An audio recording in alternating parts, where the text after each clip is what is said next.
আসসালামু আলাইকুম বন্ধুরা, কেমন আছেন? আজকে দুপুরবেলায় আমি মাছ ভাজবো। পুকুরের মাছ, মিরকা বাটা মাছ। মাছ ভাজা তো সবাই খায়, আমিও খাইতেছি, আপনাদের সাথে শেয়ার করতেছি।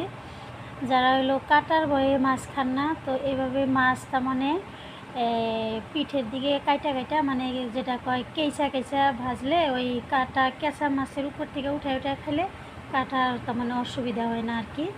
আমি আগে কাটার ভয়ে মাছ খাইতাম না, তো এখন এইভাবে খাওয়াতে আমার সুবিধা হয়েছে, তাই আপনাদের সাথে শেয়ার করতেছি। আর হলো মাছটা আমি লবণ মরিচ হলুদ দিয়া মাইখা রাখছিলাম 10 মিনিটের মতো, তারপরে ভাজতেছি, তাহলে মশলাপাতি ভালোভাবে ঢুকে যাব। তারপরে আবার এই মাছের সাথে আমি পেঁয়াজ আর কাঁচামরিচ ভাজা মাছের সাথে খাবো। এটা আপনারা ট্রাই করতে পারেন, যারা খান তারা তো খানি, যারা না খান তারা এইভাবে করে একবার খাই দেখবেন। আমি মাছের ফুটকা খাই, এটা তো কইছি, মাছের ফুটকা আর পেঁয়াজ মরিচ ভাজা এই মাছের সাথে খাইলে তা ভালো লাগে, টেস্ট লাগে, তো আপনারাও খাই দেখবেন একবার। এটা আমার মাছ ভাজা হয়ে গেছে। এই প্যানে আমি পেঁয়াজ মরিচ ভাজা নিব।